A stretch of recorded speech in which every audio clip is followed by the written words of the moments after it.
माँ जी, आपसे एक बात पूछनी थी। हाँ बता, क्या बात है? सारे मेहमान चले गए हैं, अब सिर्फ घर के ही लोग बचे हैं, तो खाने में क्या बनाऊं? एक काम कर बहू, दाल चावल और कोई एक सब्जी बना ले। ठीक है माँ जी। और रोटियां कितनी बनाऊं? 40-50 के करीब तो बना ही लेना। आज कर ले सारा काम, कल से छोटी बहू को लगा लेना अपने साथ। नहीं माँ जी, सारी उम्र तो उसे रसोई में मेरे संग बितानी है।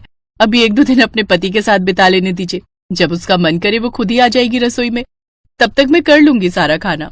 ठीक है, जैसी तेरी मर्जी, मैं तो तेरे भले के लिए कह रही थी वैसे। इतना कहकर बिमला वहां से उठकर चली गई। दरअसल बिमला स्वभाव से काफी सख्त थी। सिर्फ घर ही नहीं बल्कि पूरा मोहल्ला उससे डरता था, और पति के गुजर जाने के बाद से तो जैसे वो हंसना ही भूल गई थी। बिमला के 2 बेटे थे, बड़ा करण और छोटा अर्जुन। दोनों ही अच्छा कमा रहे थे। कविता करण की पत्नी थी और अब छोटे बेटे अर्जुन की शादी अंकिता के साथ हो गई थी। फिर कुछ देर बाद, कैसी हो अंकिता? अरे भाभी, अंदर आइए ना। अब मैं अच्छी हूँ। बढ़िया। वैसे बहुत थक गई होगी ना? नहीं नहीं भाभी, ऐसी तो कोई बात नहीं। मैं जानती हूँ, ये शादी के फंक्शंस बड़े ही थकाऊ होते हैं, ऊपर से मेहमानों की आवभगत। उफ।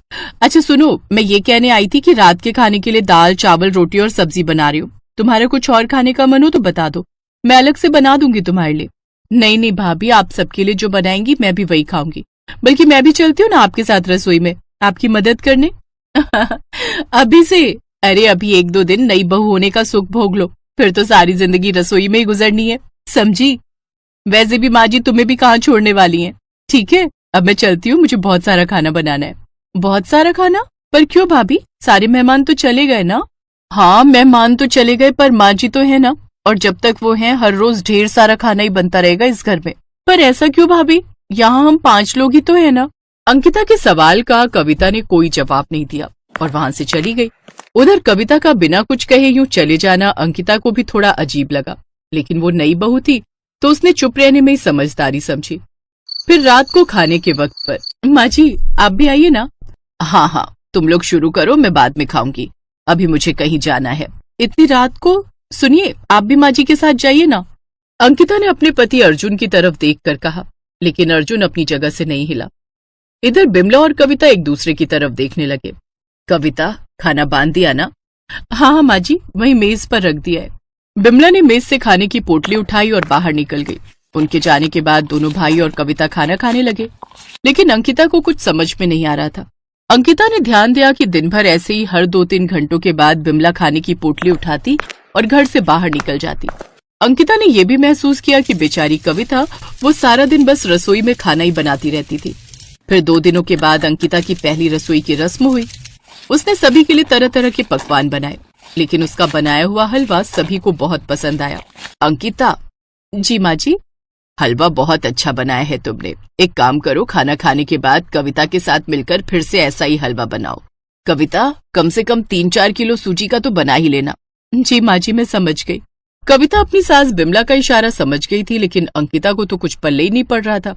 फिर जब बिमला वहां से चली गई तो अंकिता ने हिम्मत करके अपनी जेठानी से पूछ ही लिया, भाभी ये 4 किलो सूजी का हलवा और एक टाइम में 40-50 रोटियां, आखिर इतना सारा खाना खाता कौन है? मैंने देखा है पूरे दिन में 8-8 बार खाना बनाना पड़ता है आपको, जिसमें से घर के लोग तो थोड़ा बहुत ही खाते हैं, बाकी खाना लेकर माँ जी जाती कहाँ है? तुम्हें ये सब बताने और समझाने की जिम्मेदारी वैसे भी मेरी है। तो सुनो अंकिता, हमारे गांव से कुछ दूर काली नदी को पार करके एक बहुत ही ऊंचा पहाड़ पड़ता है। उस पहाड़ के अंदर एक गुफा है। लोग मानते हैं कि उस गुफा में एक भयंकर दैत्य रहता है। पहले वो हमारे गांव में घुस आता था और किसी भी इंसान को पकड़कर उसे खा लेता था। उसके आतंक से पूरे गांव में दहशत था। लेकिन फिर एक दिन हमारी माँ जी ने उस दैत्य से आंखें मिलाकर बातें की। वो उससे डरी नहीं और उसे वचन दिया कि हर दिन 8 बार वो उसकी गुफा के बाहर उसके लिए खाना छोड़ेंगी, जिसके बदले उस दैत्य ने वचन दिया कि वो कभी गांव के अंदर नहीं आएगा और ना ही किसी इंसान को खाएगा। और बस तभी से ये सिलसिला चला आ रहा है। मैं हर दिन 8 वक्त का खाना बनाती हूँ और माँ जी 8 वक्त वही खाना उस दैत्य के लिए लेकर जाती हैं। लेकिन ये जिम्मेदारी सिर्फ माँ जी पर ही क्यों है? ये तो पूरे गांव का मसला है ना। इस बार अंकिता के पति अर्जुन ने उसके सवाल का जवाब देते हुए कहा, सही कहा तुमने अंकिता। पहले कुछ सालों तक गांव के हर घर से 1 या 2 वक्त का खाना आ जाता था, लेकिन जब हालात सामान्य होने लगे तो लोगों ने इस जिम्मेदारी से मुंह मोड़ना शुरू कर दिया। हमने भी माँ को समझाया पर वो मानी नहीं, और उस दैत्य के 8 वक्त के खाने की जिम्मेदारी हमारे परिवार पर ही है। माफ कीजिए, पर आज के समय में कौन भरोसा करेगा इस कहानी पर? अब के समय में दैत्य कहाँ होते हैं? अब वैसे क्या माँ जी के अलावा आप लोगों ने कभी उस दैत्य को देखा है? नहीं, और हम उसे देख भी नहीं सकते, क्योंकि अगर उसने माँ के अलावा किसी और को देख लिया तो वो उसे तुरंत ही खा जाएगा। इसलिए माँ हमें कभी अपने साथ लेकर नहीं गई। भाभी, पर आपने कभी इस सब का विरोध क्यों नहीं किया? एक दिन में 8-8 वक्त का खाना बनाना कोई मजाक की बात थोड़ी ही है। अब यही मेरी किस्मत है अंकिता। माँ जी को गांव वालों पर तो तरस आता है, पर अपने बेटों और मुझ पर नहीं। दैत्य का पेट भरने का जिम्मा माँ जी ने लिया है, और इसकी पूर्ति हमें ही करती रहनी होगी, शायद जिंदगी भर।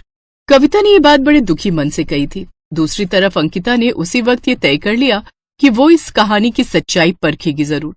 अगले दिन जब सुबह सुबह बिमला खाने की पोटली लेकर घर से निकली तो अंकिता भी चुपचाप उसके पीछे चल पड़ी।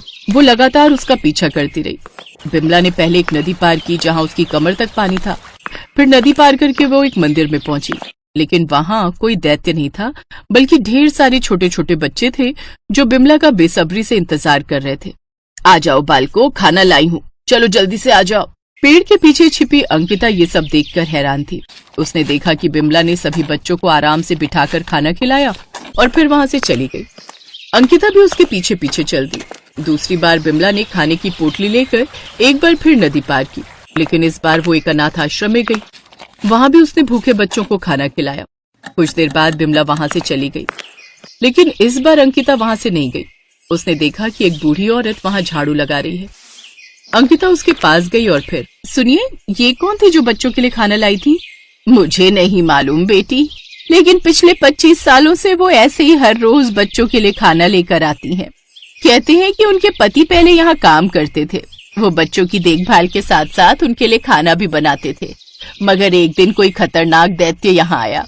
उसने बच्चों को खाने की कोशिश की, लेकिन उनके पति ने उस दैत्य का मुकाबला किया और फिर आखिर में वो दैत्य उन्हें खा गया। ये बात जैसे ही उस औरत को पता चली, वो उसकी गुफा में जाकर उस दैत्य से भिड़ गई। इस औरत के हाथ में माता का त्रिशूल था और उस त्रिशूल से ही उसने उस दैत्य का वध कर दिया। और तब से लेकर आज तक यहाँ के भूखे और अनाथ बच्चों का पेट वही औरत भर रही है। पर वो कौन है, कहाँ से आती है, आपको पता तो होगा, है ना? नहीं, उसने तो कभी अपना नाम तक नहीं बताया।